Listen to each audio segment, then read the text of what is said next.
ngawusitwa kukamhlakazi lwathi izindaba zikaMxhosa. Likubeke lemvelo uthi kujani sibazoshukela abantwana. Ukhala khulula umlabantwana. Oh, ukodwa umdala wathi jamantwa inkomo zikathi inkomo zikaJebula. Inkomo zikaNombezana sathi simkaphambo zathi sizakhala semkhulini. Ndithi yamkelana umzukulwana kadala ibhunga. Sithi ndileka siyakhahlela. Siyakhahlela.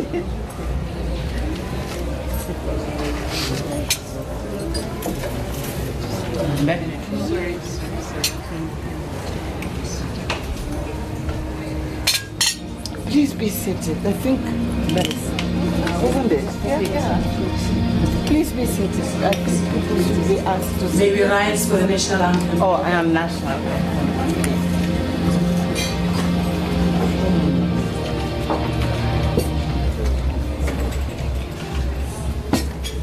Nkosi sikeleli Afrika maluphakanisu khondolwayo yizwa imithandazo yethu Nkosi sikelela thina lusapho lwayo murena buluka sichaba sa Yesu ufedise dintwadi matswenye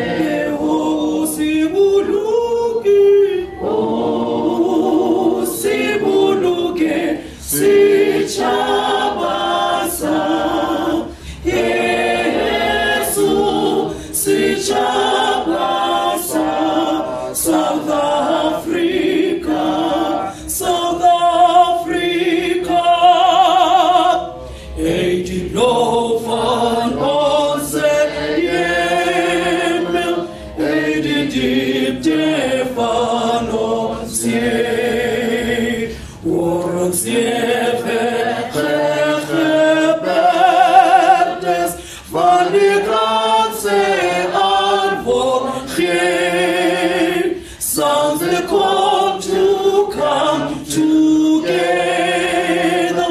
and united we shall stand. Let us live and strive for freedom in South Africa. Our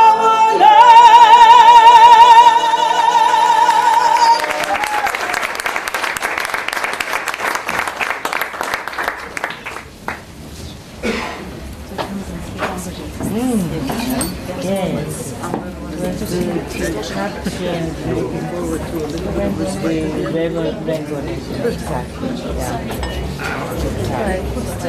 No, yes,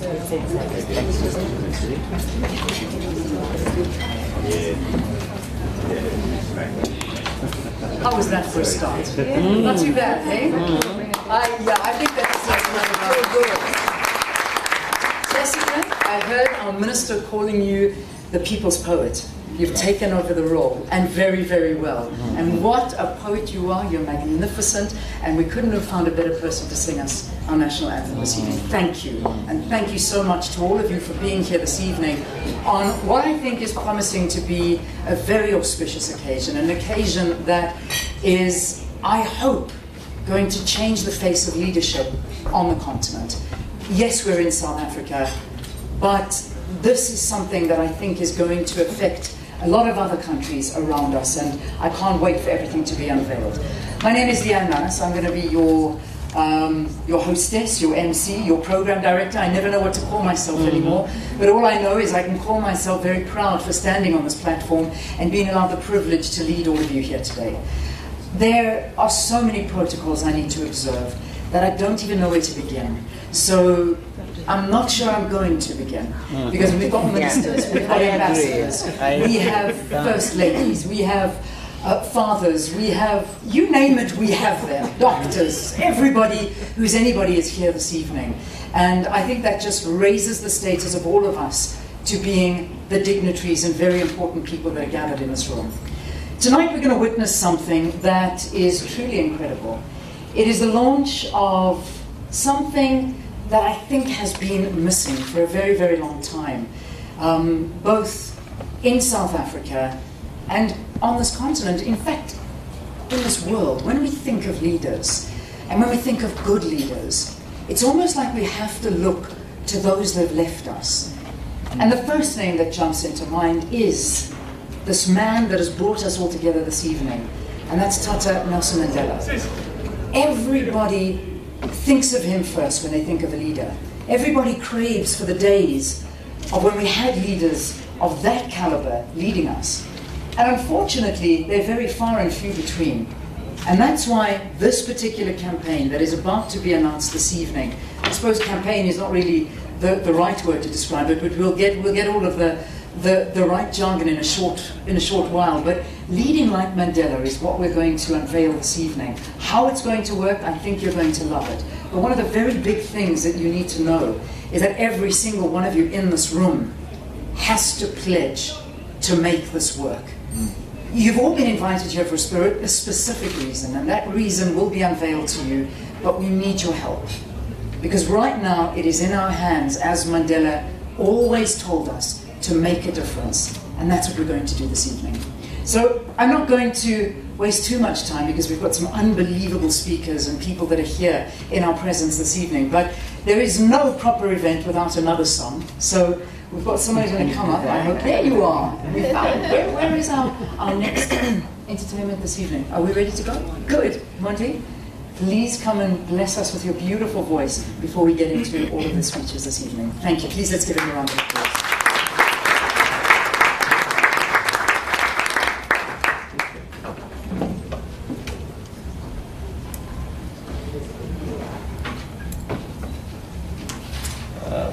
Sorry.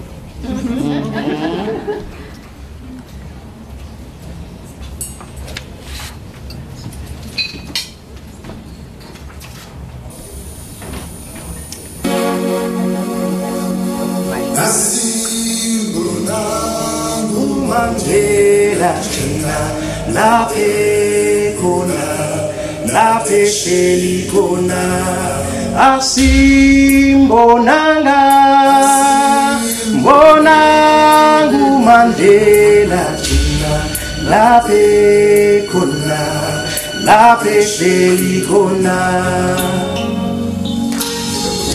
Oh, the sea is cold and the sky is gray. Look across the island into the bay. We are on islands till comes the day we cross the burning water. Asimbonanga, mbonanga uMandela china laphe khona laphe hleli khona. Asimbonanga, mbonanga uMandela china laphe khona laphe hleli khona. A seagull wings across the sea. Broken silence is all I need. Who holds the words to close the distance between you and me? Oh, asimbonanga, mbonanga uMandela china laphe khona laphe hleli khona.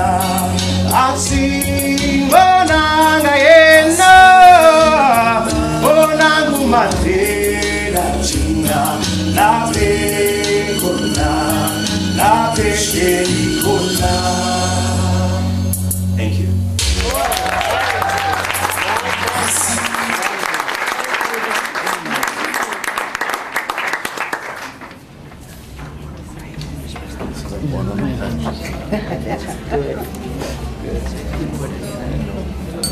My daughter.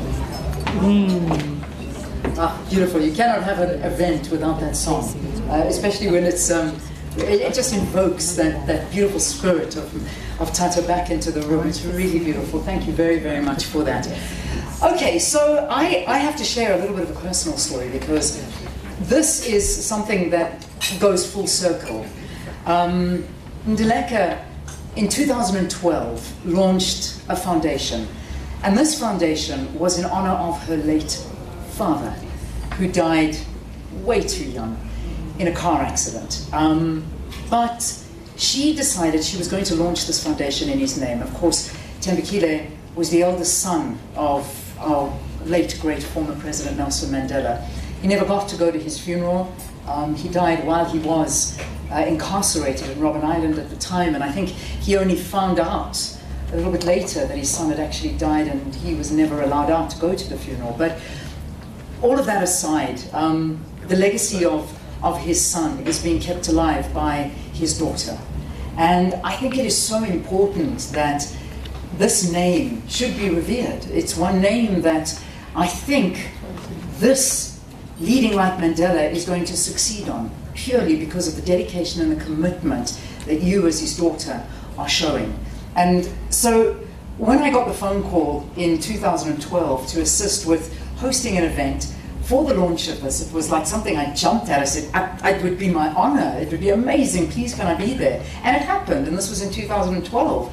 And then I got another phone call which was asking me to be a part of this and to launch this and be a part of this gala dinner. So I can't tell you what I'm filled with this evening, and I think you'll sort of all understand it because you're all here to understand it and feel it as well. Is the world is watching South Africa at the moment again, and it's all in the name of this Global Citizen Festival, and it's all because this is the centennial year of Nelson Mandela. He would have turned 100. In fact, it'll just be a little bit later in this coming month that we start tomorrow that he passed away 5 years ago. And 5 years, can you believe it? It almost feels much longer than that, doesn't it?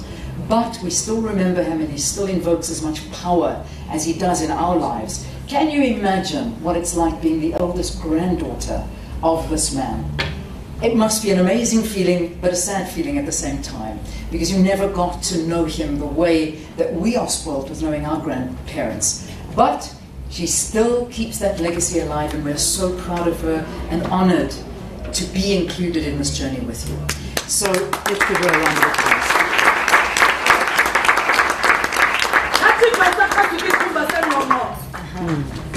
Vulani indlela kugaba kubumnyama. Bamba ngasibini singabi nejuju. Khanda namaqhisa konakala ukuhlala.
Africa. Sifikile zikhalamqa zingazizakusakusa. Sizenzono zakusaku. Yangishinto bekhulu yakhaba ngawumane yalandula akhuthuza lamabhede akho bibhidla amasinga kude baba. Xa umbhali wasuka wabhebhetha. Ebekunokuhle kulahlekisa amalokonyam kodwa wayilahla imbo yakho ngophoyana. Bekudova, bekunyathela, bekubisa ngenkatho mhlaba omnyama mhlaba okhokho, masimahlaza masimathumleyo acinyiswe kukuzinga nebhongo lama-Afrika. Kunika ama-Afrika lithi hutu ngenxa yenyama yakho yakumela inyaniso nenzo insondelelo yokugcina uzinzo lwe-Afrika kuba kaloku lo mhlaba nalamatye ndithi igolide nesilivere ingavinto yafingena kuthi hayi xa belirhutyile barhwaphilise xhapha zamaxhalaba qhubekani izinto nezintokazi qhubekani makwathina nimagqiyazana nize nimjabele uthixo wayihlokhulu yitsuphalukazi urharha bungqikam kwakuba kaloku luyaphansi iqhinga likamtsholi wabona ngumprofethi utsikane emthudweni elakuba nokugqinazo nenzomakhoboka yila migegemba babhule bamayilini amatshentshini amatshembela rhwalihlahla Nelson Mandela sithi bayatha kuhamisona zulu wanathwala uthuthu lwazithoze ngokuza ngaphambili omqenge ositipiko krisani chipalbethu luthuli ndithetha amaqhabeka saliliyengoyi athi lethambo albertina sisulu wini madikizela Mandela. You have upheld the dignity and the stature of the African child in the entire universe. You have brought back freedom and democracy into the African continent. Nilukhwali luhlahla lwenhlonipho yokuhlonitshwa komuntu omnyama we-Afrika kwilizwe liphela. Nilukhwali luhlahla belufuthu lwalukhwathelizwe lwenza lofukanye buhlungwini letyembe ehambela iminyama labentlawuka. Yonke lento sinjalala Madiba olala Madiba Diba indoka xa uzabhubha Madiba ngwabiza mna lo ndilikubekazi ngenafela indawo yakho siza sabathembu siyangingqinela madoda ndithi umlapho umbashi nqanqa sizenziza siyandifumela sithi Dalibunga Dalibunga. We will always remember you for memories of our heritage. It helps us to preserve our cultural integrity, sustain our heritage intelligence, and maintain our traditional protocols. Wow! Manukiyeka Madiba, manukiyeka yem abafazi basemfeso konthakathi.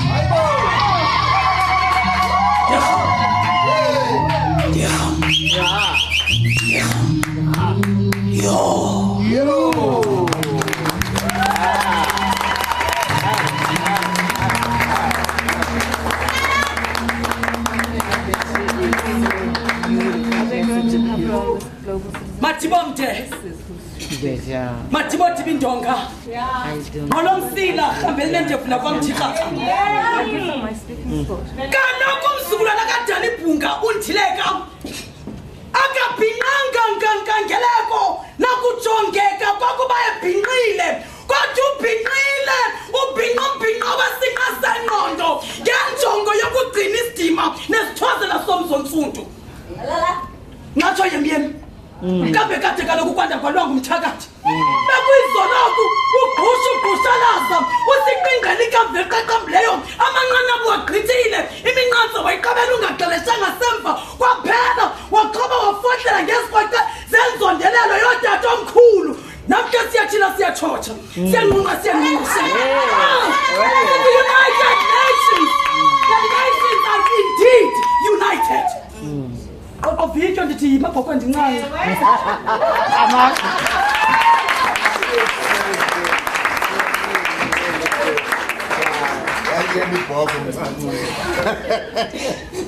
Distinguished guest, Mom,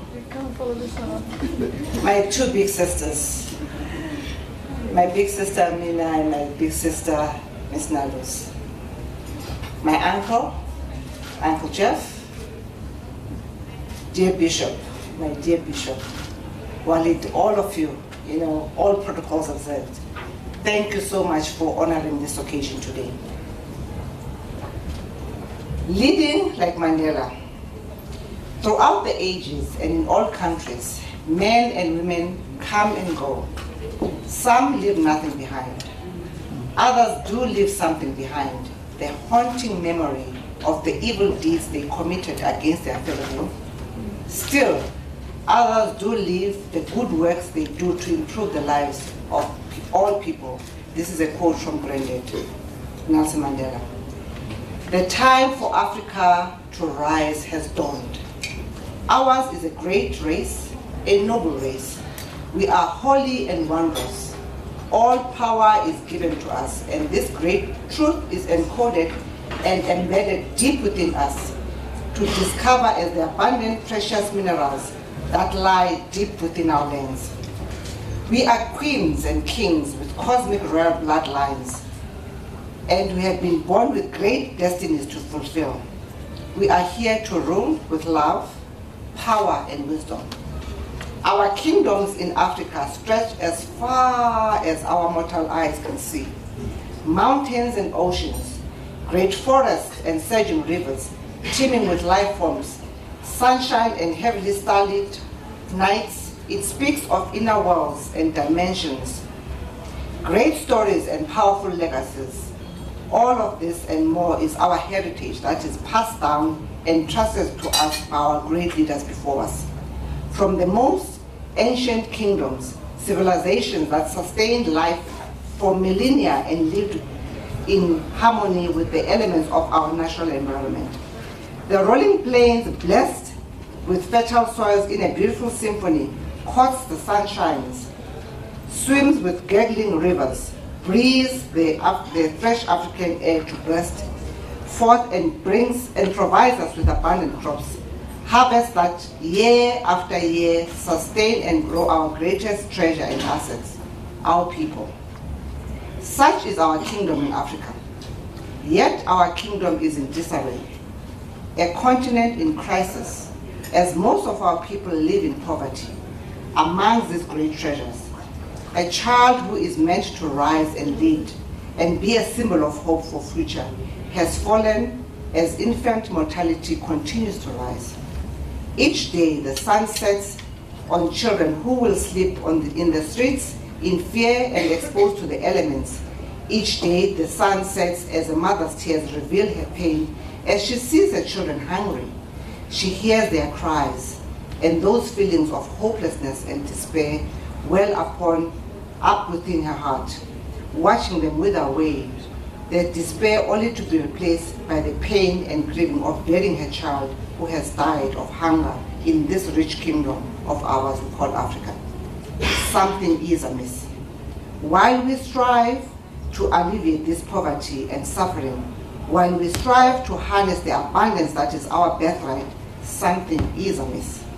While we pursue sustainable development, something is amiss. As Ndileka Mandela, the first grandchild of the father of the nation, fondly known as Tata Madiba, Nelson Tata Mandela, I look at this dire situation and recall the great sacrifices Granddad made, the great challenges along our long walk to freedom. I recall my personal anguish and sacrifice made to be raised without a father. My father, the first child of Nelson Mandela, Tembekile, who passed while I was a child of 4. I look up to Granddad as my father because since my father died at a young age, he became my father. Yet I was robbed even of this as Granddad was imprisoned. The excitement of meeting Granddad for the first time at the age of 16, I could not wait for. Dreaming of meeting him, of seeing his smile as he saw me, of him embracing me with his love, the child of his deceased son, who he was not allowed to bury as he was in prison. That day arrived when I turned 16, and I made my way across the mainland to Robben Island with all the excitement that continued to grow within me. And when I was ushered into the prison, I could not wait to race down and spring into his arms. Granddad called this a bittersweet memory, as my dreams of embracing him never materialized, for I had to touch and kiss him through a window. I had to see him from across a prison wall. I recall the look in his eyes, the excitement, the joy of seeing his first grandchild for the first time, and the pain of not being able to touch me. As I vividly remember the personal sacrifices, the pain endured by Granddad and our family, a great son of the African soil, who was prepared to sacrifice even his life for our people, to die for our land, to die for our liberation, to die so that we as a people may be born into freedom, the gift of our great leaders, in the words of Granddad. At the southern tip of the continent, a rich reward is in the making. An invaluable great gift is in the preparation. For those who suffered in the name of all humanity, when they sacrificed everything for liberty, peace, human dignity, and human fulfillment, close quote. When I see what has become of this great gift, one may become disheartened. However, I take inspiration from the words of another great leader, Martin Luther King, when he said, "Let nobody fool you. All the loud noises we hear today are nothing but the death groans of a dying system. The old order is passing away. The new order is coming into being. But whenever there is anything new, there are new responsibilities. We must prepare to live in a new world," close quote. I ask myself, how do we as a world come together to prepare and create for this new world? How do we as Africans create this new world? How do I create this new world? It is a call for us to come together, a call reiterated by His Excellency, our President Cyril Ramaphosa, in his inaugural State of the Nation address, when he quoted the words of struggle icon Huma Sekelo, "Tuma mina, send me." It is with this passion and inspiration that I founded the Thembekile Mandela Foundation. This was done because in all the pictures that you see of my father, he is stuck in child. You see him as a child. He never grows to be an adult, and yet he did become an adult. He did marry. He did have me and my sister. So he did live. He lives through me. That is the preamble that made me start this at the Thembekile Mandela Foundation. I remember vividly when I spoke to Mom to say, "Mom, this is what I'm doing." Mom said to me, "Thank you so much, my child. You have resurrected your father to live with us in the present because he has been stuck in child."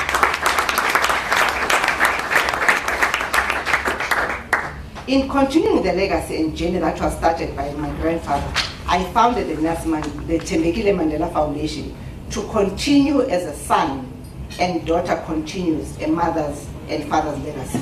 The Thembekile Mandela Foundation focuses on improving two sectors which were referred to by Granddad as the critical pillars that once addressed will improve the lives and support the sustainable development of historically disadvantaged individuals and communities.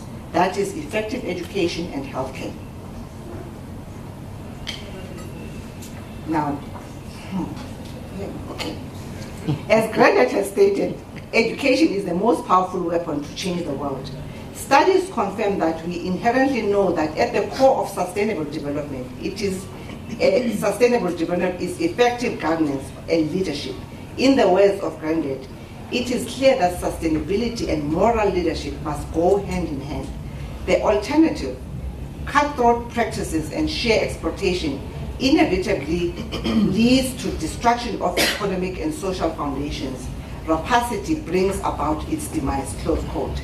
We need to look no further than our beloved country to realize how the conditions of our people transformed as our leaders, from the apartheid rulers, followed by the leadership of Granddad, former President Thabo Mbeki, President Kgalema Motlanthe, and President Jacob Zuma, how the values and principles or lack thereof set the tone for governance of our beloved country, how this impacted the conditions of our nation and of our people, and the ability to deliver effective service and the goal of sustainable development to improve the lives of all. This journey of the Leading Like Mandela began when I started taking care of, when Granddad fell ill in 2011. I took a sabbatical owing to the fact that, well, I'm an ICU nurse by profession.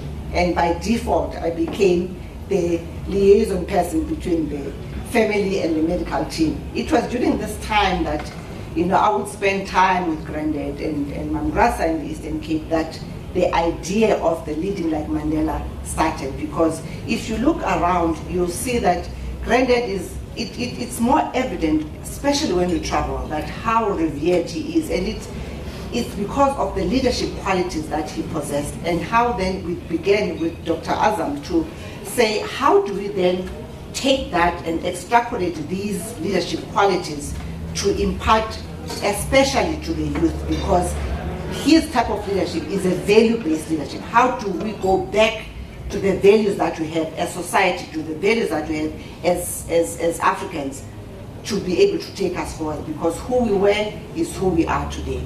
As we celebrate the 100 years of the life and the legacy of my granddad, the Tembekile Mandela Foundation launches the Leading Like Mandela, the Mandela Leadership Development Program with our partners, the United Nations, through the United Nations Development Program, the UNDP, the Forum of Former African Heads of State and Government, Africa Forum, Department of Public Service and Administration, National School of Government, and the University of Joburg.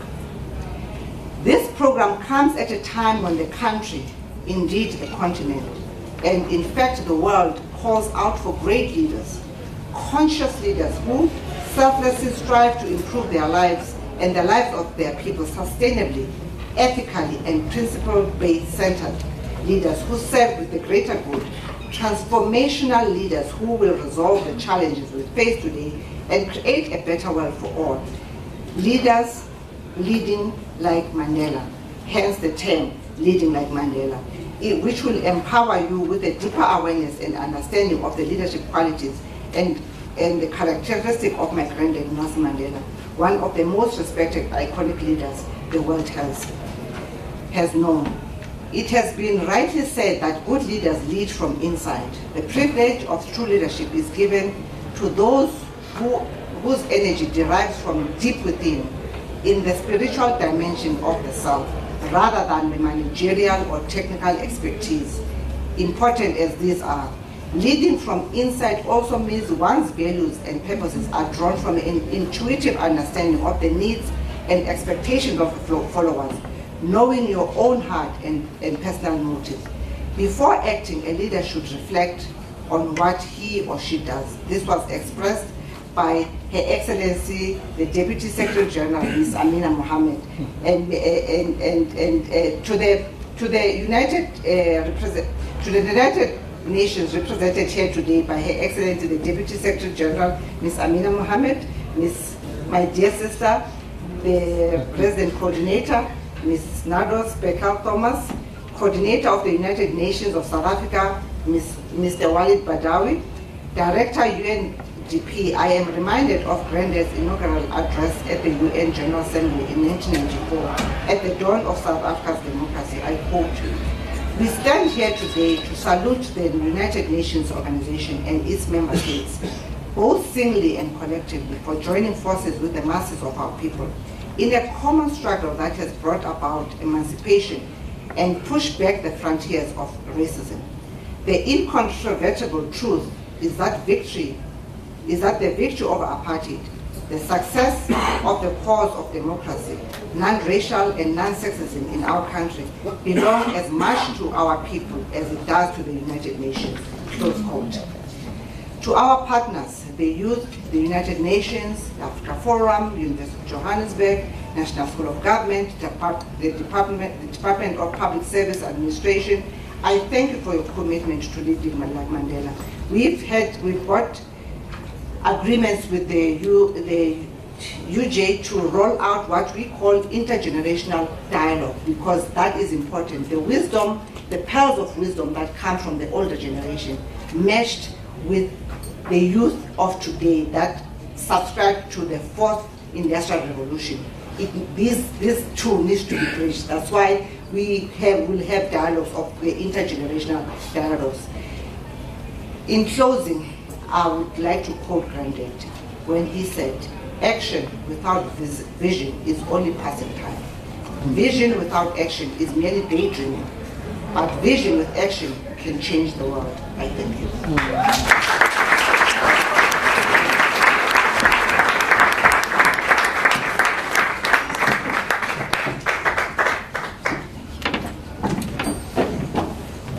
Mandela, thank you very, very much for those words, for explaining to us what it is that what is going to be done in the legacy of your grandfather, and congratulations on coming this far. And I just think it's going to be a great success of all of us around here. Let's find out a little bit more about it now. And I would like to call up the program director for Leading Like Mandela, And Liaquat Ali Azam, Dr. Azam, is going to come and talk to us about what it actually consists of and how it's going to work. And I think it's fantastic. He spoke me through it a couple of minutes ago, and I just loved it. So I'm looking forward to you telling everybody else as well. Dr. Azam, come on up.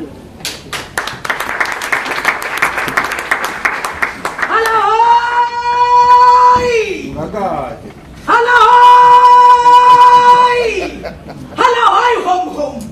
We are the ones we've been waiting for. We are the ones who have made it possible for the world markets to trade in gold, in diamonds, and the food our stomachs still eat. We come from all those who were transported from India and China, who's been solely the fact that they could provide physical labor. Those who taught us that we could both be at home but foreign. Those who taught us that the human existence itself demanded freedom as a necessary condition for human existence. Indeed, we are the ones we've been waiting for.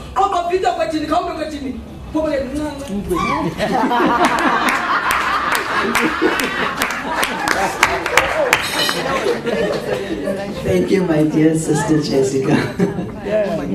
You don't want to know what she said. It came from India, China. Thank you. Okay, everyone. Oh, good evening, everyone. All protocols observed, and thank you so much for gracing this occasion, for being part of on this journey, on this walk, of launching this program, which we believe is of critical importance given the state of the world, the state of our nation, the state of the continent. The important need for leadership, as my dear sister Dileka has spoke about. And our honorable father of the nation has taught us what leadership is. And how do we then continue this legacy? I will be sharing with you specifically the framework. So in terms of the Leading Like Mandela framework, the framework comprises of 8 components. Okay? The first being Leading Like Mandela, which is a training program, specifically customized. It says 8 modules, which I will take you through briefly. And that is a training program which is customized based on, it's directed to youth, to civil society, for public service, for corporates, as well as for all people, because each one of you is a leader. And each one of us has a role and an opportunity to learn from the great legacy of Nelson Mandela. The second is dialogue. It's critical. As leaders, who do we lead if we do not have followers? A leader listens to their people. Dialogue is critical. Dialogue is important to share the wisdom that we have in Africa, the great heritage that, as Dileka has spoken about, of the great leaders that have walked on this continent. It is on their shoulders that we stand. So dialogue enables us. One of the, I remember Dileka often spoke about this, is that when Nelson Mandela was young, and he was raised in the household of the region, Jomitaba, and he would observe tribal council, where the leader of the region would consult with all of the tribal leaders and then take a decision. They dialogued, they consulted, and then they took it as a stance which was best for all. So dialogue is critical, and one of the key aspects of this framework is dialogue sessions, which we have been fortunate to engage with our partners, the United Nations, and we have confirmed with universities dialogue sessions, specifically on the Sustainable Development Goals and the leadership required for that. We have also engaged with our partner, the National School of Government, in the Department of Public Service and Administration, specifically on matters that are pertinent to the development of our country. Issues around the land reform, issues around gender and protection of gender rights, issues related to the 4th Industrial Revolution, economic development and youth entrepreneurship and youth development in general. So very important dialogue sessions are being scheduled through, and we would pilot this with the National School of Government and the respective departments, because there's great work being done. What we find is who brings it all together. You know, we believe that as this framework and this organization partnering and coming together, we are able to be a catalyst. We were able to be like the glue that brings together all the wonderful parts of society. Just as Nelson Mandela was able to unite all of us into this rainbow nation, bring all the beautiful colors to bring about light for people. So the dialogue sessions are a very important aspect. Mandela Talks is a platform for engagement. You know, we often hear the youth and we say, but why are the youth so angry? Why do they need to burn down and protest and march? Because are there platforms for them to engage, for their voices to be heard? Are they part of participatory development? You know, where do they have these platforms? So the Mandela Talks it's a platform for engagement for Africans to identify solutions and propose solutions and to share that with the world. So this is a Mandela Talks program. Then we, based on the knowledge that is shared, the understandings and the wisdom that arise from these sessions and the talks, there's further research, and we are partnering with universities. We've engaged them on think tanks as well as existing think tanks in the country, which will inform public policy. Because if we do not embed that into the system of governance, how do we sustainably change? And how do we transform sustainably? The leadership training is very specific training that we offer, which is offered through conferences, events, and retreats that we will be hosting, and we have begun to host. The leadership network, because it's critical, you know, Ubuntu is it's an African principle. You know, we are one. And this oneness enables us to come together and to support each other with our diverse and unique strengths across the continent. And this leadership network is what will support and strengthen us to rise and to be able to lead and to harness the resources that Indileka spoke about, this rich kingdom of Africa, and yet we have poverty. How do we then leverage not only the mineral wealth, but the intellectual wealth, the spiritual wealth that we have in our people? And leaving a legacy are specific legacy programs and projects that we are identifying and that we will then roll out with our various partners. So that, in essence, is the overall program and the framework of the program. Within the Leading Like Mandela the actual training program, there's 8 modules. The first is around context, because every leader operates within a context. Okay? So we begin by understanding the context that Nelson Mandela led and his contemporaries, like Sisulu, Tambo, all of them had led in that time. What was the context?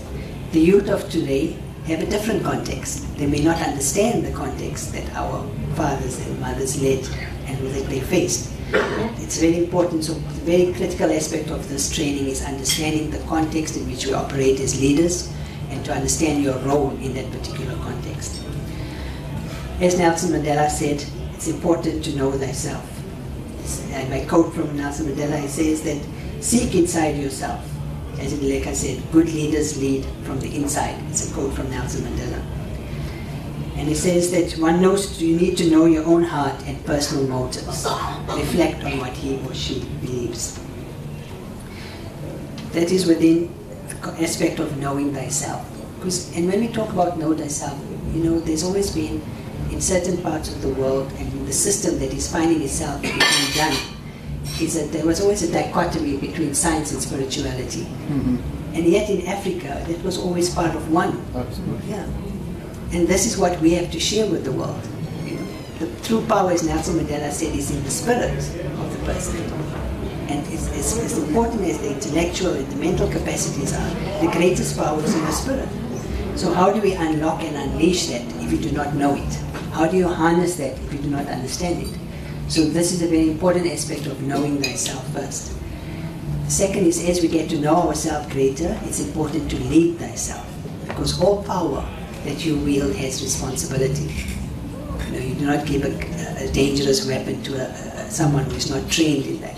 So as you learn to unleash the power that you have within yourself, what are the practices, the disciplines that you would then incorporate in your life to be able to lead thyself greater?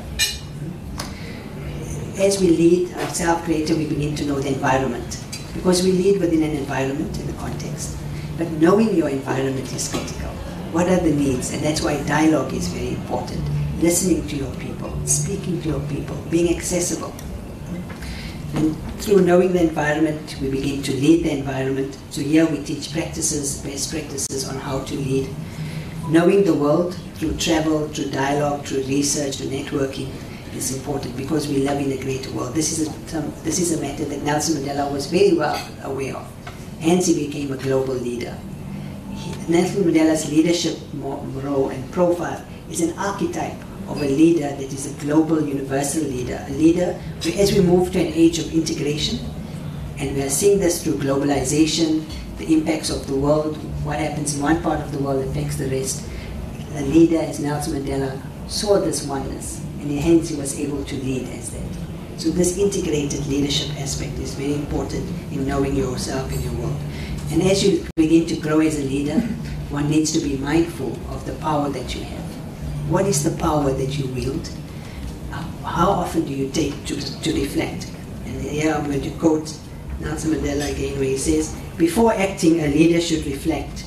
Look daily into your entire conduct to overcome the bad and develop whatever is good in you. Regular meditation, say about 15 minutes a day before you turn in, can be very fruitful. And we know that Nelson Mandela spent many years in solitude, in reflection, in contemplation. Even in the busiest times when he was released, he continued to spend time to meditating and being mindful. So every leader, because it helps you reflect upon the responsibility and accountability that you have as a leader and the consequences of wielding that power. So before you act, one needs to be mindful, and that's what we teach within that aspect. And then when we move to leading with purpose, everyone is born for a unique purpose. Each one of us here has a very unique purpose, and by understanding that and aligning to that, you will create a better world. You are able to then unleash that and to be able to transform the world into a better place. With that, I thank you, and God bless.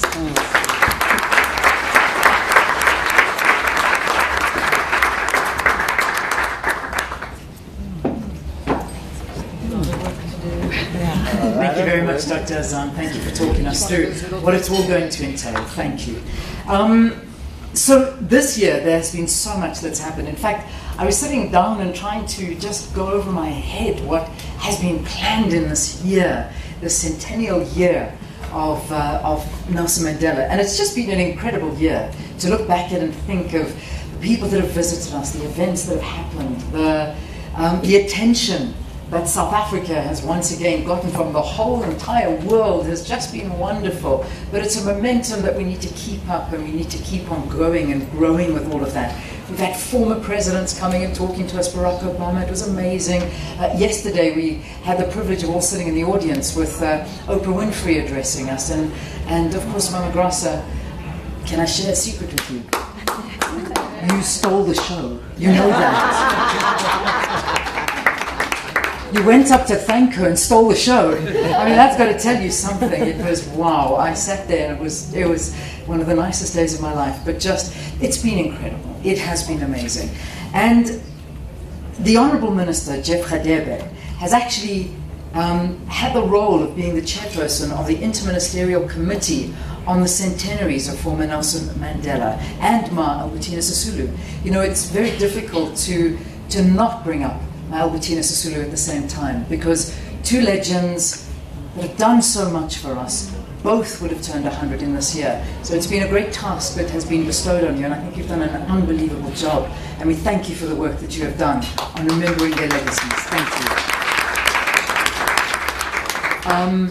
But we are now going to be graced with our minister's presence. Every time I introduce someone, I just turn and look at Jessica, because there is nothing I can do that can beat a Jessica introduction. But I try, and she follows through. Minister, good to see you. Thank you. Thank you. Thank you.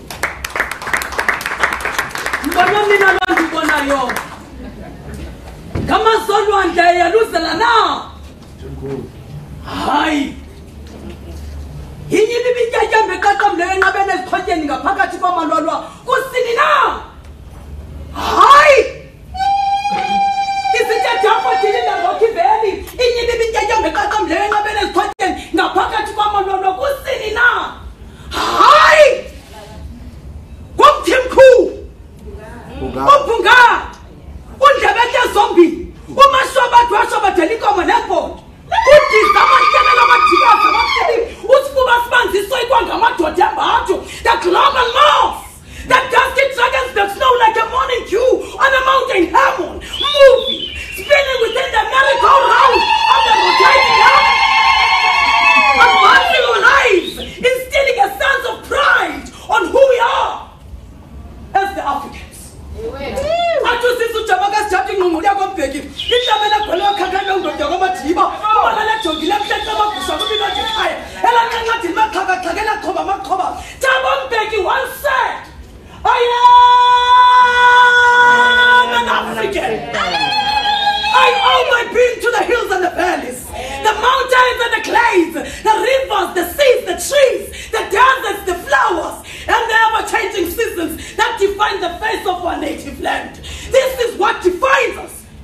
ngatsho sithi ngatsho kambe kade kaloku kwanda kwaliwa ngumthakathi.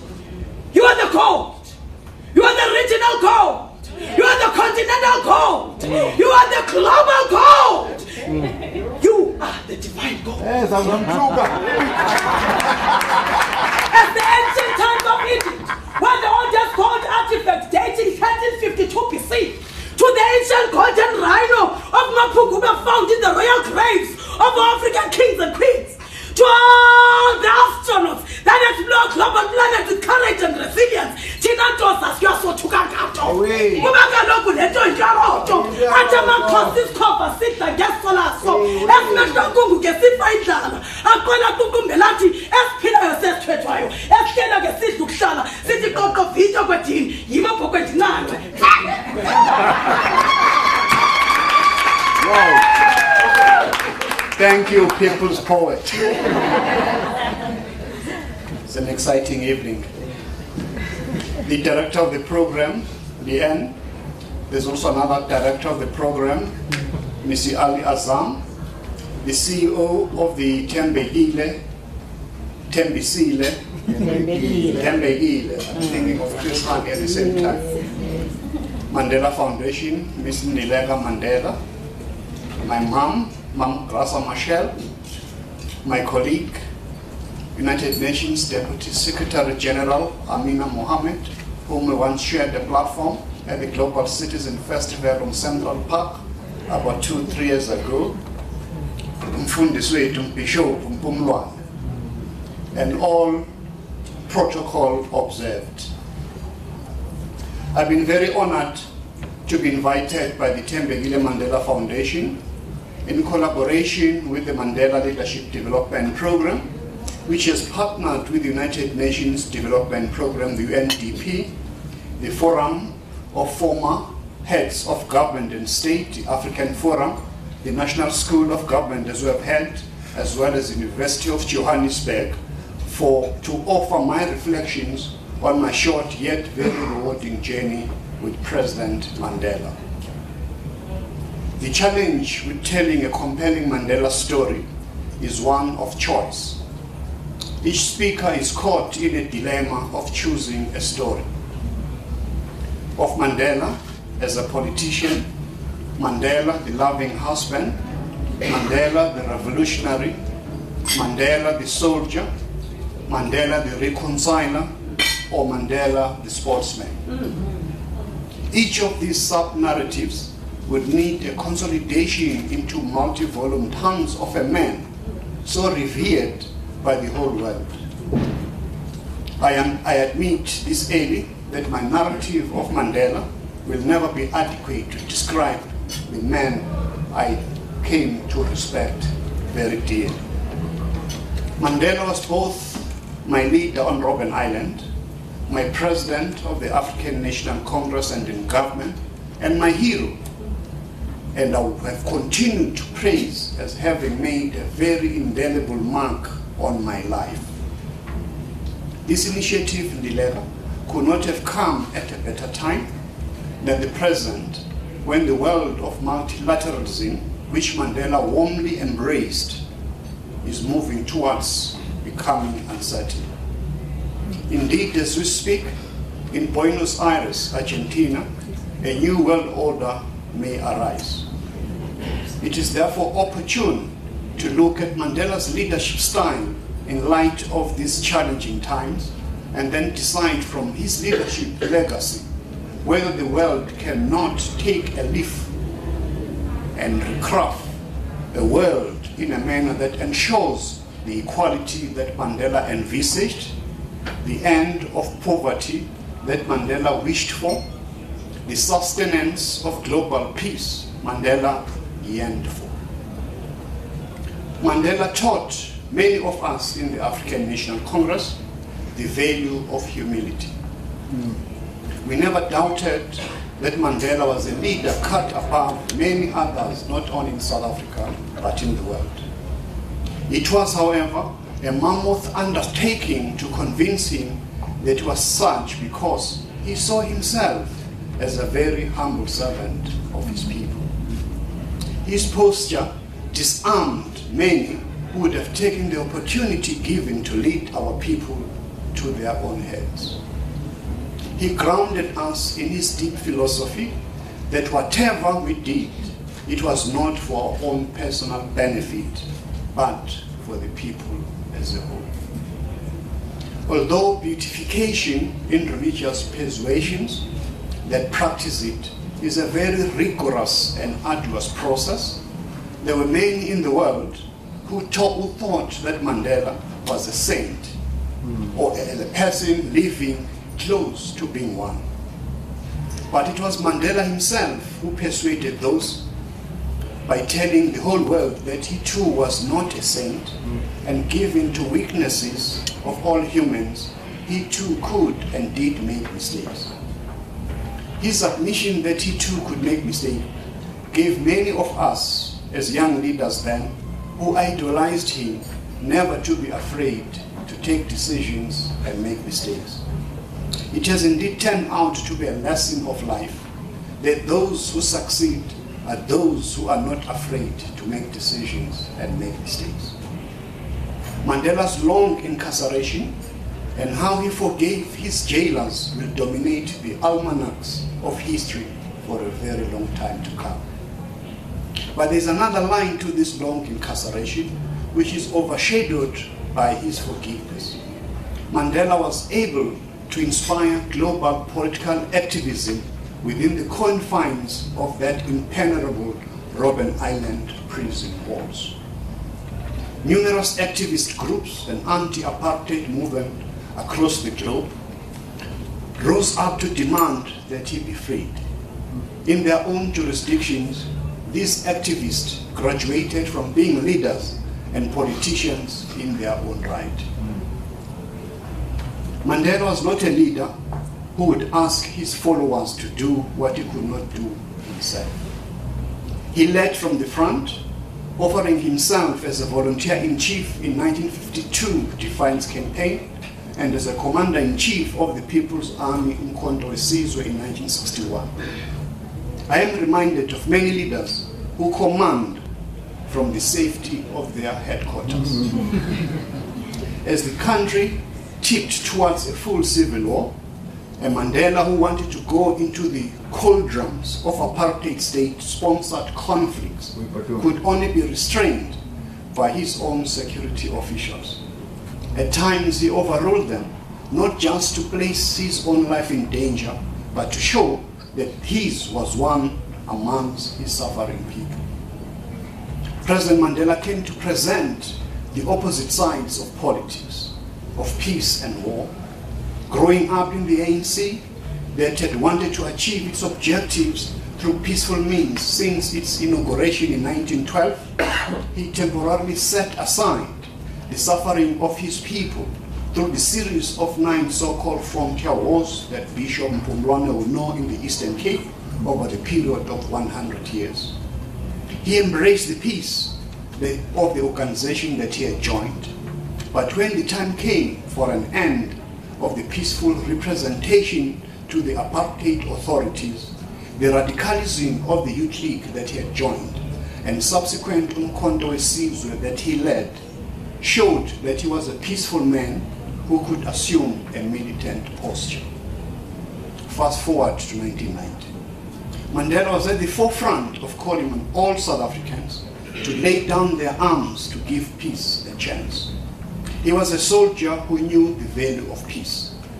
On the 25th of February 1990, having personally witnessed the levels of violence in my home province of KwaZulu-Natal, I was in an uncomfortable position like many other militants when Mandela boldly asked a full capacity stadium, together with its outflows, to throw your weapons into the sea. A few years later, many of us were uncomfortable, belatedly saw the wisdom of his call. If we had persisted in our view that we should continue fighting amongst ourselves, I doubt if we would have achieved that peaceful transition in 1994. The other side, for separate from his militancy, was displayed by the love that he had for his family and children, as Mandela has just alluded to. The letters that he wrote from inside the prison walls were a tour de force of affection, of dedication to his family. He outpoured his love even when he knew that his letters were pre-screened or read by authorities before the family received them. This brings me back to the issue of an avalanche of narratives when you begin to talk about Mandela, my hero. How could a man who was so violently separated from his family continue to outpour his love, outpour his affection for it after so many years? This, in my view, perplexed even his jailers, because in their thinking, they thought he would wallow in the misery of imprisonment to such an extent that he would forget his family. He loved his family up to the last day of his life on the 5th of December, 2013. Our icon, my icon, taught us never to shy away from challenges. I remember vividly when in May 1994, he invited me to join his cabinet as Minister of Public Works. It was an area of responsibility I'd never thought of, that I would be asked to even serve in. But I was emboldened by Mandela's assuring hand that such challenges of unfamiliarity can also be overcome. Indeed, in his book, Long Walk to Freedom, he used a metaphor of a hill, that after climbing one great hill, you find that there's still many more to climb. Mandela loved his children. Not only his children, but all children. The Mandela Children's Hospital is an acknowledgement of that fact. And as we reflect on this man, when he would have been 100 years old if he had lived, let us salute all those hard-working South Africans and philanthropists who made this hospital a reality as an everlasting symbol of Mandela's love for children of the whole world.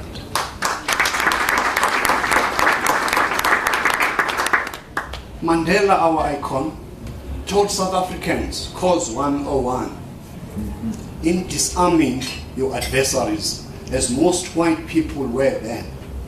To the Afrikaners, Mandela made sure that he spoke to them in his broken Afrikaans, a measure of interaction that warmed them to him, not because of the pureness of his elocution, but because of his efforts to try it. To the sports-loving white South Africans then, he embraced their favorite sport, rap. He showed us that sometimes in negotiations, soft tactics work better than hard positions. But more than that, it showed us early that as South Africans, we should begin to embrace our cultures. We need to accommodate our fears. We need to thrive in our common and shared values. Mandela taught us the skill of listening. He did not interfere with debates, preferring that everyone should have his or her view.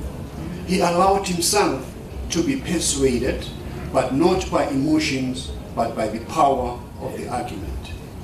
These are the skills which have served our organization, the ANC, for ages, and I believe will do so for many years to come.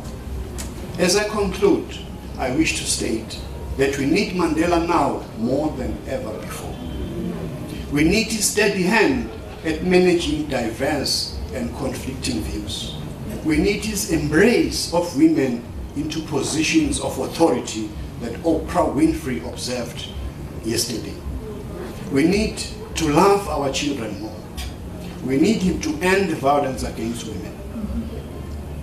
We need a new Mandela to take us out of this moral degeneration that the nation is embroiled in. As I close, my mind replays Yvonne Chaka Chaka's song of the 1980s before Mandela was released.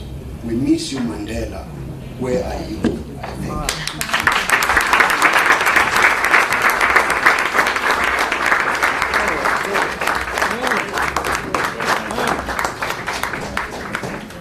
Well,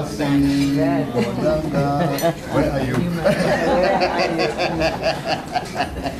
Minister, so beautifully spoken. Thank you so much for those words.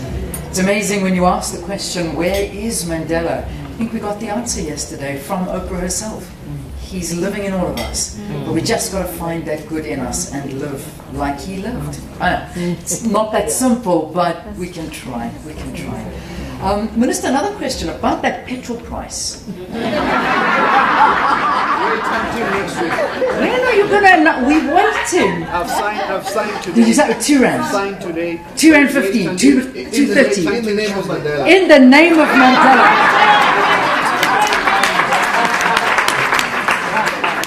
Find the Madiba inside of you and let us go free. Anyway, couldn't resist asking, couldn't resist. So as you've heard, that this is all a lot of partnerships involved here, but I think what's really adding a lot more impetus to this is the involvement of the United Nations. We haven't spoken too much about the UN, and I am over the moon at the involvement, and the fact that we are sitting in the presence of such greatness here this evening, besides who we have heard from and seen this evening. I'm sure many of you do know that in the room with us we've got His Excellency Ms. Amina Mohammed, the United Nations Deputy Secretary General, and that in itself adds more weight than possible to this particular Leading Like Mandela's campaign that is being launched tonight. But it is not my duty to introduce her this evening, because it's also so wonderful to have with us in our presence another superb lady, and importantly it's women that are here tonight that are leading, which is making me even more excited. I met her not so long ago. She came into the studio for an interview to talk about the history of the UN, the work that the UN has done, and how they constantly are striving to better the plight of many people that are living in adverse conditions around the world. But ladies and gentlemen, without further ado, let me call her up onto the podium. The UN Deputy Secretary General, Her Excellency, Ms. Mardos Bekele Thomas. She's the resident coordinator. She is the resident coordinator for the United Nations South Africa. Come on up, please.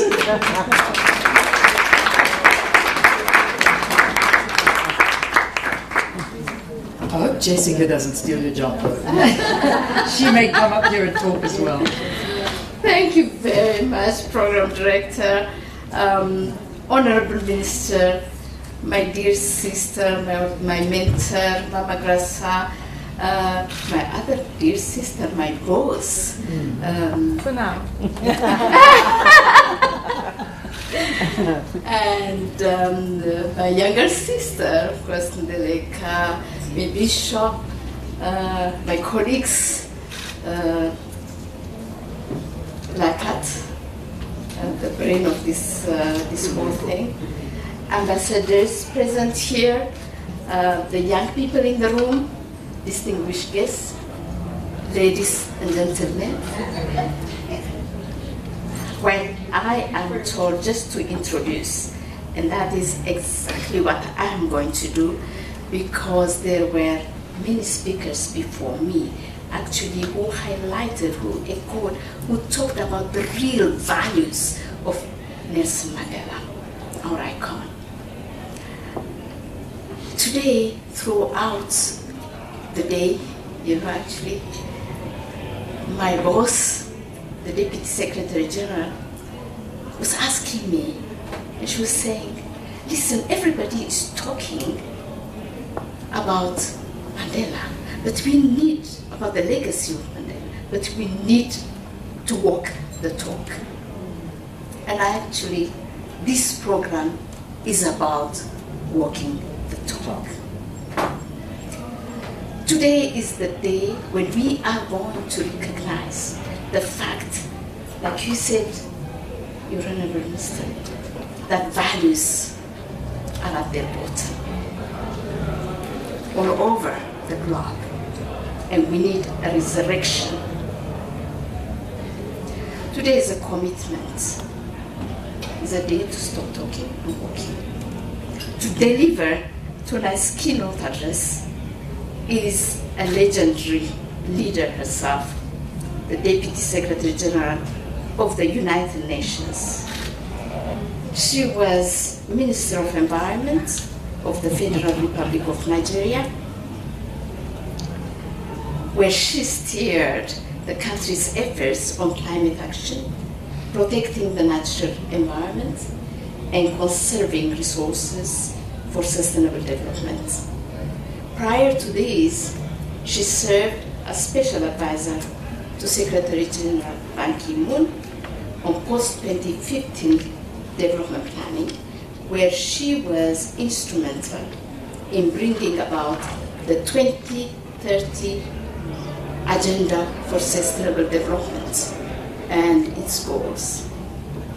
Before joining the UN, she worked for 3 successive administrations in Nigeria, serving as special advisor on the Millennium Development Goals, providing advice on issues including poverty, public sector reform, and sustainable development, and coordinating programs worth $1 billion annually for MDG-related interventions.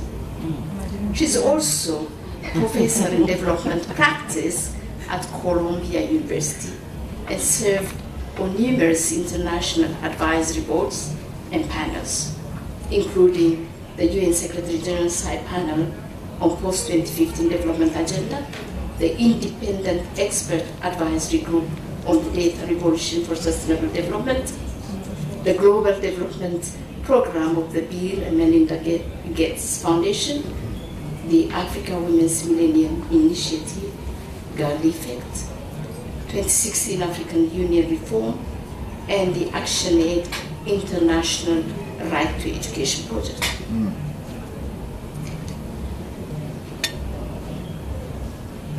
She began her 35-year career in the private sector. I think you were in the private sector before, with architects and engineers responsible for the project management of health, education, and public sector buildings. This is where she made her calling to enter the development sector, and it's safe to say that she has never looked back since.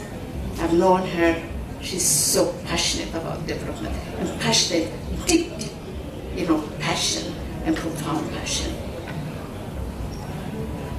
As you know, in keeping Madiba's legacy, she delivered the 15th Nelson Mandela Annual Lecture in Cape Town last year. So, Tamina, welcome back to South Africa. You're now adopted home. Thank you very much.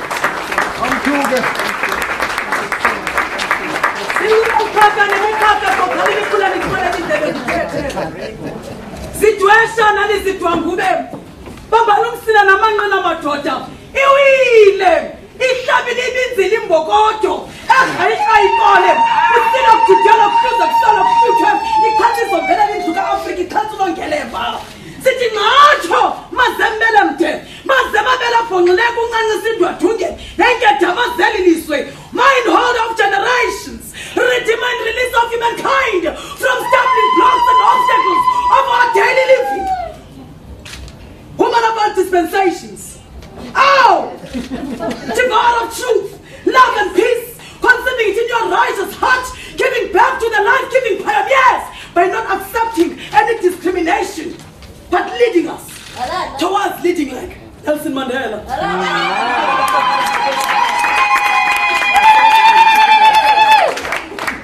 Okay. Excellencies, Mama Grasa, it's so special to be with you. I am always energized when I'm around her. My colleague and friend on stage, Minister Jeff, it's a pleasure to see you again. My sisters, of course I met the Bishop today, Dr. Azam, friends, young people. I was hoping there'd be lots of young people here today. Wow. Amazing.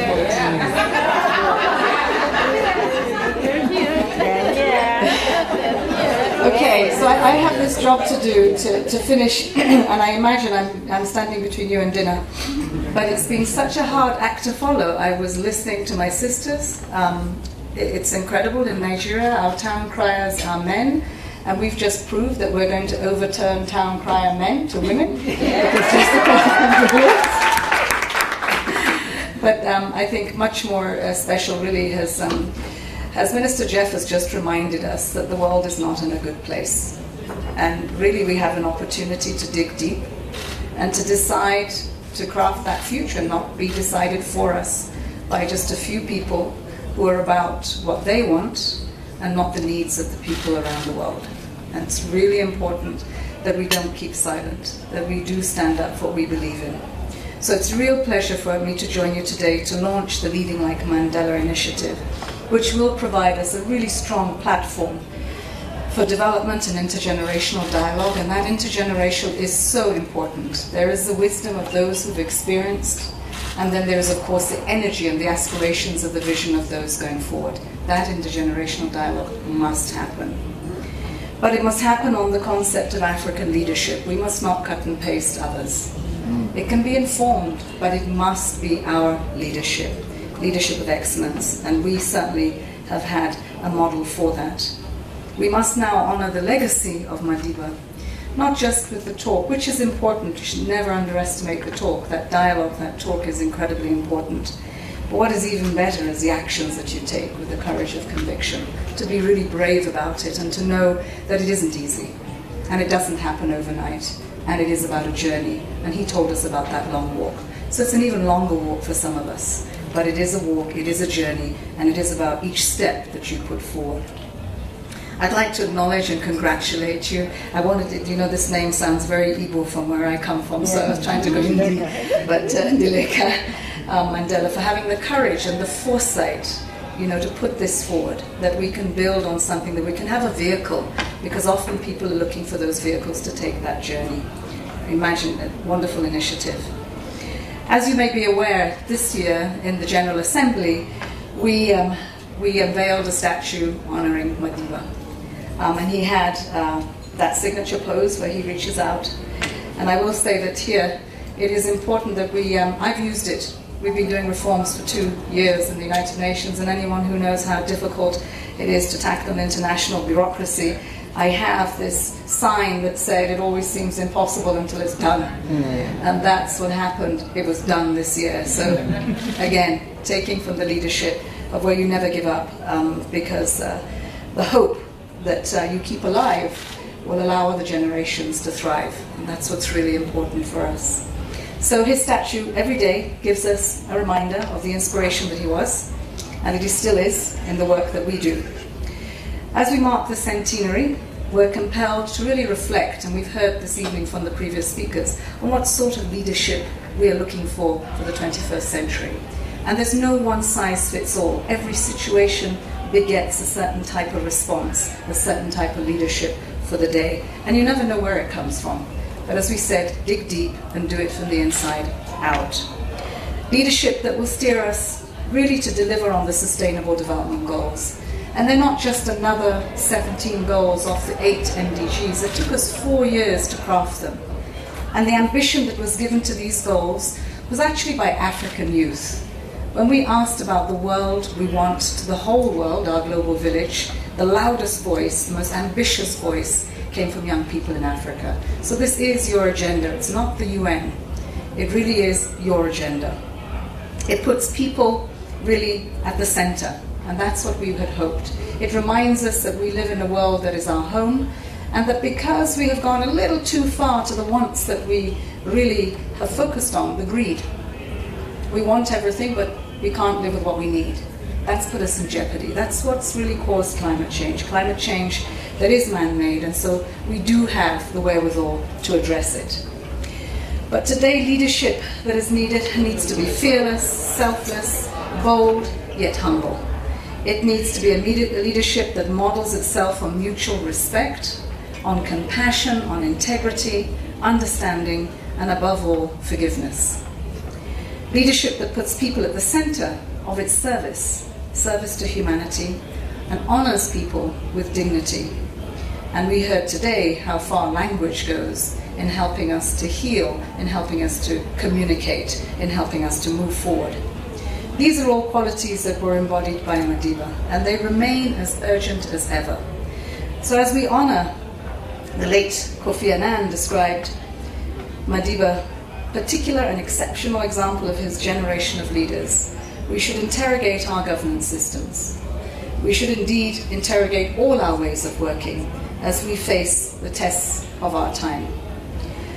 Leaders like Mahatma Gandhi, Nelson Mandela, Kofi Annan, Grassa, I want to talk to you about a leader, but as I was looking at the leaders, I was saying, oh my goodness, Grassa Machel. I am so happy that we have one leader here today that is living, that we are so proud of. So very proud. They teach us that no dream is too big. No dream is too big. They teach us to summon the courage to take on big challenges and stand up for what is right. They inspire us to advance peace, human rights, and equality for all. Leaving no one behind is the guiding principle and the core promise of our Sustainable Development Agenda. It's the world's blueprint for really helping us to respond to the huge challenges that we have, but nevertheless, the many more opportunities that are there for us to grab. It means taking explicit action to end extreme poverty, curb inequalities, confront discrimination, and fast-track progress for the furthest behind. Our greatest resource today is ourselves. Intergenerational dialogue is a crucial element of this work. And today, a world that is home to the largest generation of young people, 1.8 billion, 90% of them living in developing countries, 600 million of them are girls, face formidable challenges, and too often they're life-threatening. The older generation must lead by example by enabling the space for young people, especially women and girls, to build their capacities to grow and to contribute, even if that means stepping aside when necessary. Yeah. You see? Then we solve many problems. I applaud today the Foundation, together with the United Nations, for the development program, for the work that we're doing here to support with the Africa Forum. And as we heard, the spirit of Ubuntu, which is about our oneness. We are this global village, and inside it, every one of us is equal to the task. Every one of us is proof of the richness of our diversity and not the weakness of it. It's proof of the strength, of the richness of it, and that's what we need to build and to sew a much stronger tapestry. But it requires us to reflect, take some time out to reflect. When I joined the UN, I was given schedules that didn't give you a toilet break. And I was wondering, who's leading, me or something else? Because there was just no time from very early in the morning to very late at night. But what was more concerning for us was that we didn't have enough time to think. We didn't have enough time to come around the table without the speeches, but just to speak about things, take off our mandates, our hats, and just be human beings trying to think through the solutions of what is becoming a very complex world. To have conversations that are uncomfortable, conversations about migration and refugees, about what really frightens you, about what really concerns you. And to say, I was beginning to see every room say Chatham House rules, and I thought, my goodness, the world doesn't have a place where it's safe. So really just to be honest with ourselves, talk about the things that are uncomfortable, that hurt us, that are afraid, because through that, others realize your humanity. Others get that, wow, okay, so actually maybe they have good reasons, no excuses, but good reasons for why they think the way they do. And I think that it's really important for us to do this because we are pushing back what we are horrified by. Instead, we should be opening up and engaging to understand why, because I believe no one is born evil or bad or wanting to do the wrong things. Something happens. There are root causes to all of it. I come from northeast Nigeria. I grew up there. My school had toilets. I didn't have to go to the bush. It had toilets. It was a public school. Today, it's birthed Boko Haram. But I'm the Deputy Secretary General, and I'm a woman, and I'm a Muslim. So something went wrong. We need to ask what went wrong in northeast Nigeria that birthed Boko Haram, that girls that went to school are kidnapped. Worse still, they're turned in themselves into terrorists who, in some cases, believe and carry the bombs. So we must remember that we need to have a conversation, we need to reflect on what it is that has gone wrong and how can we make it right. And I think forums such as the leadership models that we are seeing now, we need to shape them. They need to be more responsive. Don't cut and paste anything. Do not cut and paste anything. It requires you to do a lot more work, but it's worth it. Because cutting and pasting is a plaster on a wound that has not healed and will not heal when it's just banded over. You need to go in there deep and to look for the root cause of it and to give the solution. And I think that this is around in rooms. So our goal right now is not for reforms or to tinker around the edges. It's to transform. It's to rebirth. It's to really face a new era with a new narrative that inspires people to take action in the right direction. And we know what is right. And to use every facet and facility and person and expertise that we have to do it. Because we have never had so many educated people, so much technology, so much resources in our hands, yet we have misused them. So let's turn that to actually using them the right way to do the right thing. Let's try to connect with people. Let's try to ensure that this global village that we have, that we use the town hall. I've often been surprised how many people don't really know what the UN does. But it is all but our town hall. That's what it is. We have wonderful speeches, we say wonderful things. We were very challenged at the beginning of this year when we heard the rhetoric about multilateralism. When we heard the rhetoric about how it is better to be about oneself and not about those that are near you. We heard the rhetoric about it was more important to be so selfish even if you did harm to others. And we were very worried. But what gave us hope was that at the General Assembly, leader after leader after leader talked about the importance of doing things together. Yes. The importance of that global town hall for our global village. Yeah. The only commodity the UN has is hope. And for that, we need all our member states to keep it alive. Yes. It is not just about the Secretary General who manages it, but it really is about every single member. So your voice there, your voice here. It's not the UN over there, it's the UN here in every one of you. And you have a right to do. So finally, let me just say, young people in and beyond Africa, that we should take the lead, the torch bearers of the SDGs, and don't see them as some alien goals there, every single one of those goals. Really interrogate them and see what is not yours. It's all yours. My message is, be provocative, positively disruptive, and innovative. Please, young people, do that.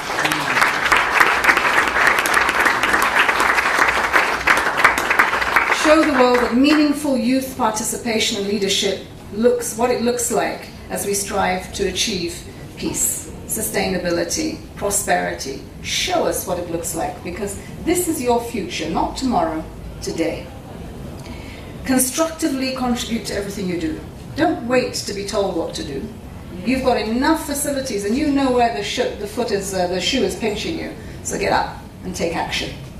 Get up and take action. Do the right thing. Learn the lessons from the past to shape a better future. We will continuously say what Madiba has said, young people are capable when aroused to bring down the towers of oppression and raising the banners of freedom. So there, it's been said before, and we will continue to say it again, it has not changed. So now's a good time to be inspired, now's a good time to be fired up to do the right thing. To the older generations in the room, and I'm not exempting myself because I think one of my greatest achievements is my 6 children and my 1 grandchild. It's our job to create space. At the decision-making table, we look at young people and we never think that they're old enough to take decisions at the table. We're afraid they might fail. But I think there's something here that says, I never lose, I either win or learn. Yeah. And if Mandela is saying that, so should we. Give them space. Yeah. Help to amplify their ideas and their solutions. We have a youth strategy today in the United Nations. Amplify it even more is what we should do to encourage them to take action. In conclusion, I'm going to borrow again from Kofi Annan's reflection on the lessons that he learned before he passed. Mandela's example is one that all leaders should strive to follow. His legacy, however, is not about finding another Mandela in Africa or elsewhere. Instead, it is for individual men and women, empowered and dedicated citizens of our world, to take responsibility for our societies. And this, the spirit of Ubuntu, is perhaps the greatest gift that Nelson Mandela bestows. His recognition that we are all bound together in ways that are invisible to the eye, that there is oneness to humanity, and that by caring for those around us, we will find the truth in ourselves. Thank you.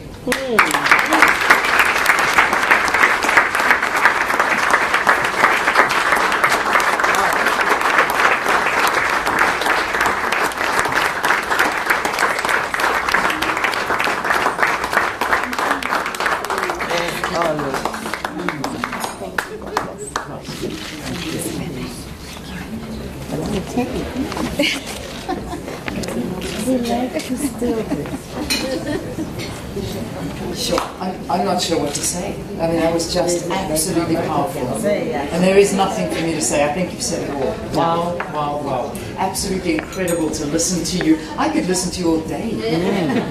Can you, can you record a podcast of your voice and your thoughts and views and so we can all just listen to it and you can just spread that beauty that you have within you to all of us. It was amazing. Thank you, thank you, thank you, thank you.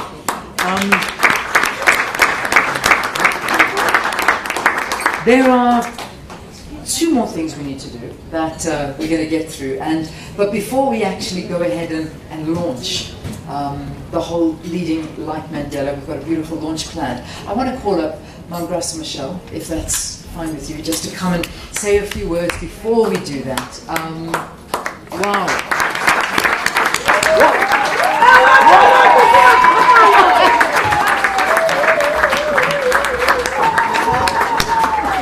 Before Jessica says anything, because Jessica's going to go mad now, but I just have to say something.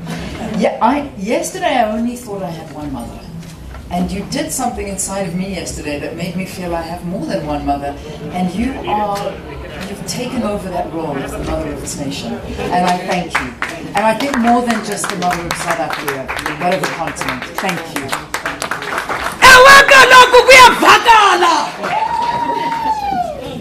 Ziyavakala izinto ezikanozala. Ewe kaloku kuyavakala. Kuyavakala ubuyeyeye bomfazi onenimba. Wawuphi na wena kaloku ngaloo nyaka. Xa wayesithi uMadibodiba indonga ndileka nangu unyoko. Grasha naba abantwana. Take courage. Yeah. Mahatma Gandhi ngenye imini. Our strength does not come from physical capacity, but it comes from indomitable will. Take courage. Take us through, Mama, the legacy of leading like Mandela. Take courage. Utuzizwa ujamaka sithatha ungqongqole kwambeki. Inhlamene egweleyo khakhayo ngomvya kwaMadiba. Umalala ejongile emhleqa amagusha kwimilondo ekhaya. Hey, wait. Gloom and despondency have never defeated adversity.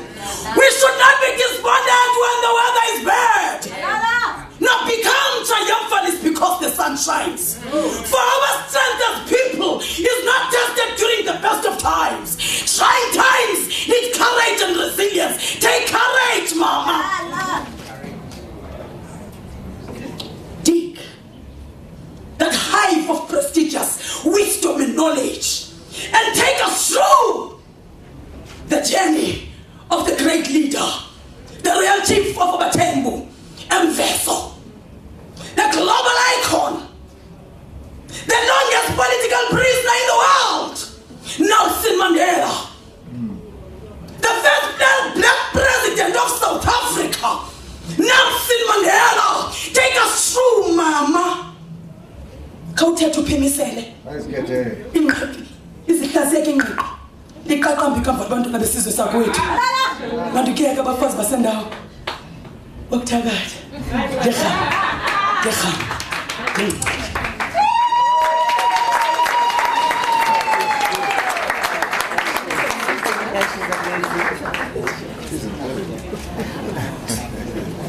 Please be seated. Oh, what an evening, huh? wow. All protocol observers. For me, every single person this evening present here, you are the excellencies. Each one of you are the most important people who are sitting around. So, welcome. Thank you, Milek. I want to repeat what I said to you when you told me that you were establishing the Tembekile Foundation.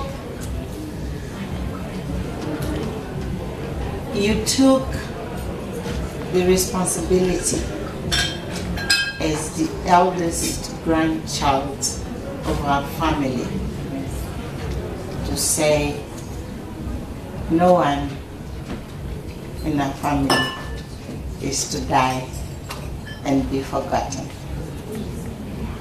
You did take the responsibility of carrying in yourself the blood of Madiba, the blood of your father, and you said, I'm here to continue the traditions of my family. Today, we are called to lead like Mandela under the name of Tembekile. I can't thank you enough. I know your grandfather would be very humbled that you did what he and I did not do. It is with that sense of humility, but of deep pride, that I'm saying this is not happening by coincidence. Particularly at this time, we are looking back to the 100 years of Madiba's life, but more importantly, we are looking to the future and to say, what are we going, each one of us, what are we going to do in our time, in our specific responsibilities, to make sure that the 100 years to come are going to deliver to every single South African, to every single African, the dignity of living as a citizen who doesn't go hungry, a citizen who is not living in those shacks, a citizen who gets education, of quality education, of what the world can provide today. A citizen who is not considered because he was born, she was born a female, to be considered a second category. A citizen in which a man will develop a different kind of concept and understanding what it means to be a man. You are simply happen to be, the feminine and the masculine together, just to give the best of gift to which life can provide, who is a child. You need both of them, men and women. And in nature, it's not wrong to say you can't be a man without a woman and you can't be a woman without a man. That is the society. That is the society which your generation is to build. Now, Madiba is praised because of courage, leadership, which we consider exemplary. But Madiba is a human being like any one of us. Madiba was born and lived actually in conditions which many of you cannot imagine. It takes only one thing, is to make a choice of how you want to turn your life into a gift to others. And that is something any one of us can do. There's no one who's going to say, I can't do that. You can do it. Listen, Dilek, when you work in these dialogues, don't allow people just to talk as if the leadership of the past. It's the leadership of today. Don't allow people to say, we take inspiration. Yes, yes, yes, do take inspiration. But more than inspiration, you say, I take responsibility. Yes. Yeah. I take responsibility. Every one of us. There's no reason actually for us in this country 24, 25 years after to be the way we are. And this was turned to become because of some of us. So you young people, the same way you had the Sisulos, you had the Mandelas, the Albertinas, the Lilian Ngoyi, those ones, each one of you has to become. I am Lilian Ngoyi of today. I am the Sisulu of today. Not repeating their names. No.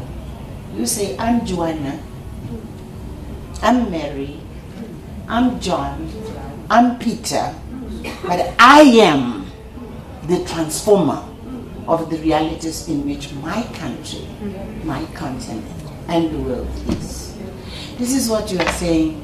It came like Oprah was saying yesterday, that Mandela didn't pass, he passed through us. He is in each one of us. There were a very, very important speech made this evening. But what I am really so proud is that you, as a child of this family, decided not to be in the comfort of the family, because wherever you go, being the granddaughter of Nelson Mandela, people would respect you.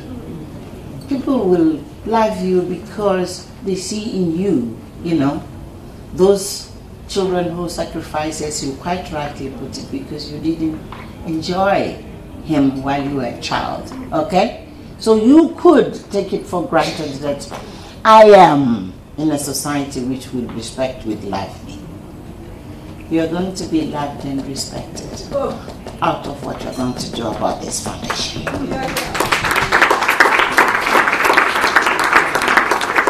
You made the choice. The first thing good you did, you made a choice. No one told you to do this. You made a choice. You made a decision. Now, fantastic. You say, there are leaders who have been leaders in the past on this continent. Let's bring together the Africa Forum. And you said, yeah, but my grandfather is a man of the world. There is an organization which is the United Nations. Bring here. And you said, but no, that is not enough actually. They are institutions of learning and research. You went to universities and you brought universities here. And then you said, but all this can only make sense if young people are the center of our activity. Do I need to tell you something else? No. Just to say thank you.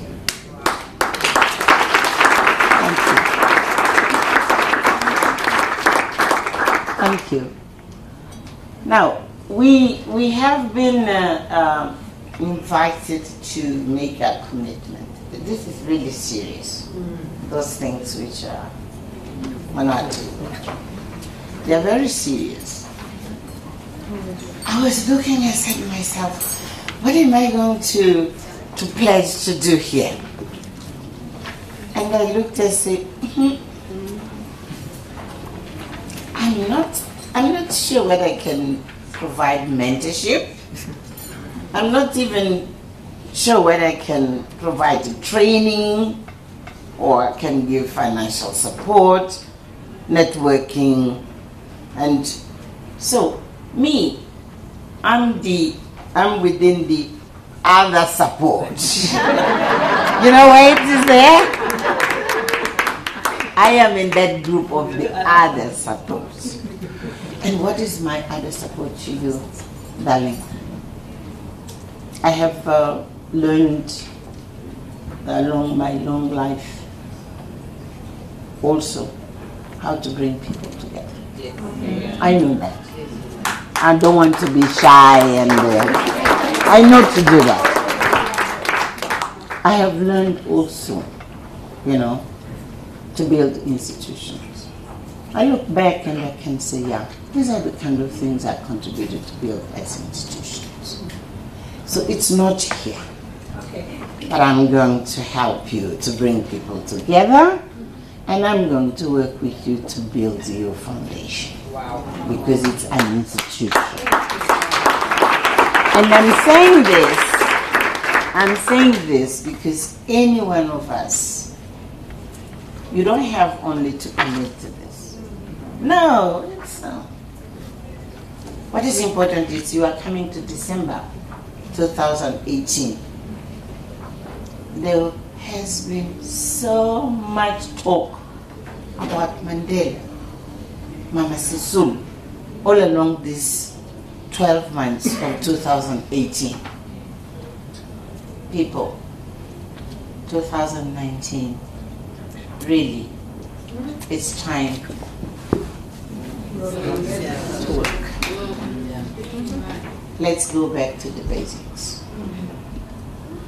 There's no reason, some of us who are in these beautiful suburbs where we are living, we are going to forget that just here in Ekurhuleni, in a primary school, at a certain point they had 20 pregnant children, girls. It's not adolescents. It's children here, next to us. There's something really which is gone astray about our families and our communities. For me, it's the worst of signals that something is really very wrong here. So, we are in a family, any one of us. We have young children, boys and girls. We have neighbors. We need to begin really to reach out to each one of us and to build the fabric of this nation, the fabric of our nation. It's not a government issue. It is us. And I'm saying this, and I want to finish. I'm saying this because now you have to take your time when you go for your holiday in Christmas to make your own personal choice of what you're going to do, your own commitment of what you're going to do. And come January, let's just stretch our hands and touch somebody else who doesn't need to be of your blood, but who is South African like you, who is an African living on this continent, in this country, just to touch the lives from a human part of ourselves, which is not numbers. This is what we have lost. So, your grandfather never took people for granted. There was no doing anything without looking into the eyes and taking that person to bring close to his heart. Leading like Mandela and many other things, it means really to touch deep our own human sense of being human, because other people are human. Sure. I love you, darling. Do well.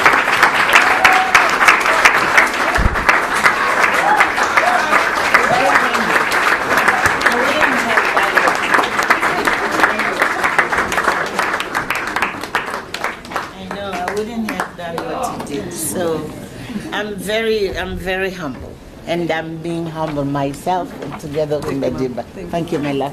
Thank you. God bless you. Thank you. Just being like a grandfather. Thank you. And who knows? In the future, this leading like Mandela is going to be me. Even a Mandela, really.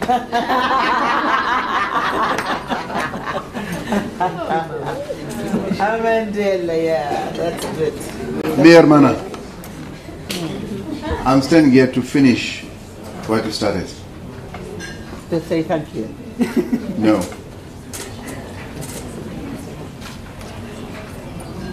Ndilega said at the beginning, the father does not have a picture of a grown man. And you said here, which is why I stood up, you said, Ndilega, you have done something which your grandfather and I were not able to do. Ndilega knows, and you do too, very much,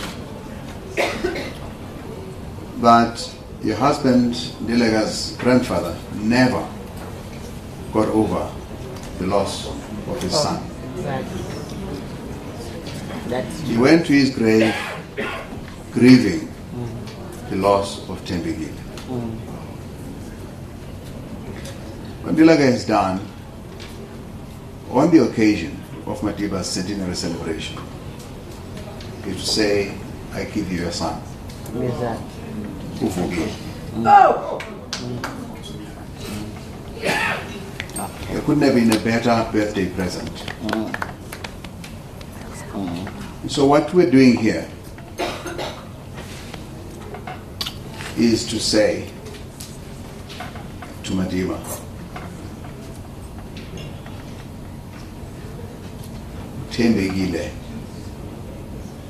uthembekile kwesi sizwe.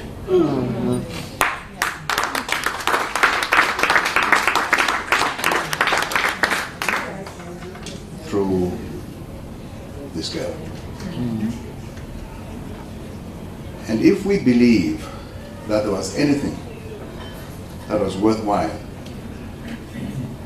in Madiba's humble self-sacrifice, and even in the pain that he carried to his death, then we will seek to lead with the same humility and sacrifice. Thank you.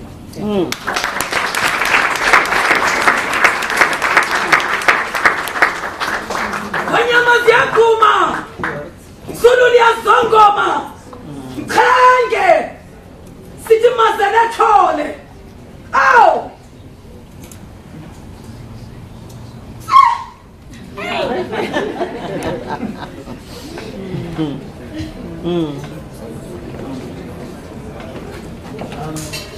I'm going to call Mandela. He's got a song for us, and straight after that we're going to go directly into the launch, but we're going to get Mandela to just lead us in a song, and I think that this song is going to basically be a part of the launch that we're going to have now.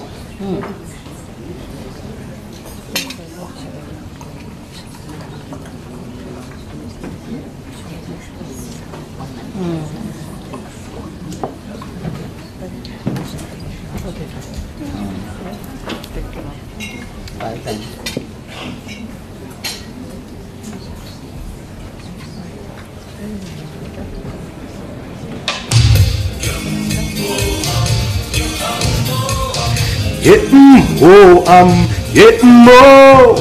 Getting more, I'm getting more. I'm getting more, I'm getting more.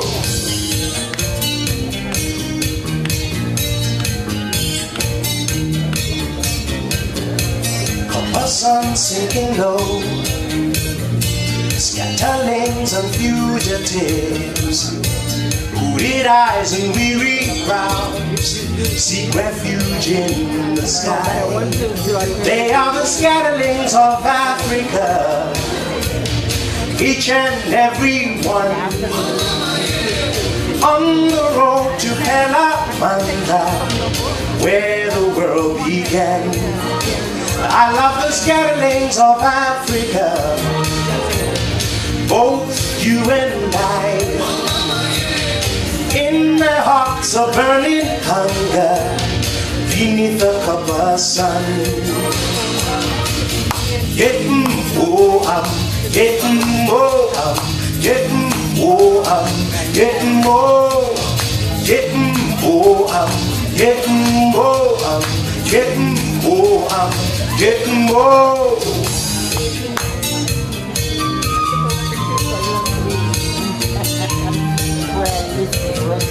Hooded eyes and weary brows, talents and fugitives. Who needs me here and why? Beneath the copper sun.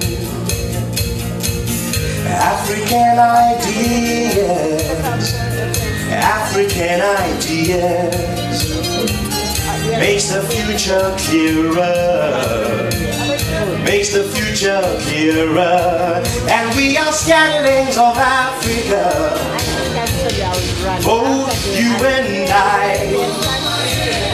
In their hearts a burning hunger, beneath the copper sun. I love the scatterings of Africa, on a journey to the sun. Far below in me forever, dreams of what we were.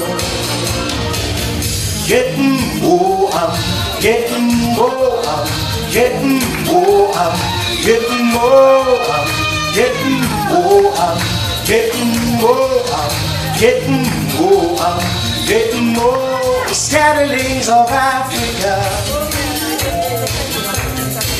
and we are scatterings of Africa. We are scatterings of Africa, scatterings of Africa, scatterings of Africa, scatterings of Africa, scatterings of Africa. Thank you.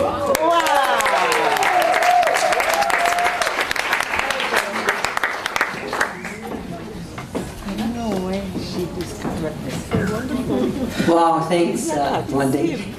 We are scatterings of Africa. For our launch now, I'd like to firstly call upon Bishop Mpurwana, our Honorable Bishop, to say a blessing, followed by Mulana Bilal for a short blessing, and then we launch. Thank you so much.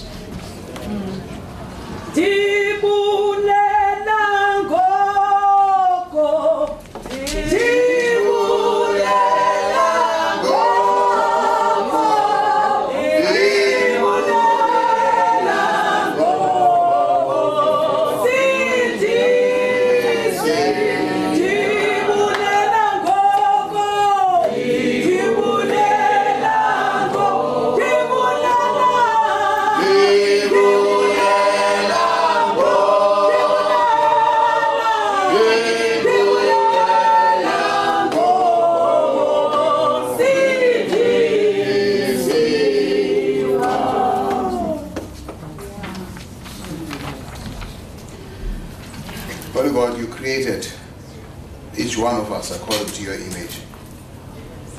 Image of love, image of power, image of creativity, image of justice and righteousness, image of holiness. We come together to call on you to help us with your grace to draw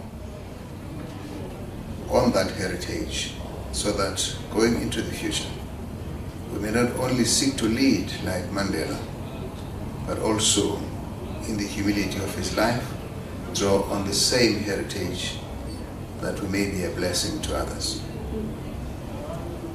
Bless this occasion to the glory of your name. Amen. Amen.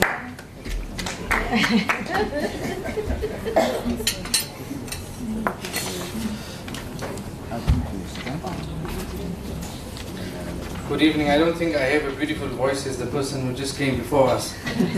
But since I'll just take a line from his, and he said that we are the scatterings of Africa. And I would like to reverberate the prayer which comes out from the hearts and minds of the majority population of the scatterings of Africa. And I will say that prayer for a few minutes. Just please do indulge me.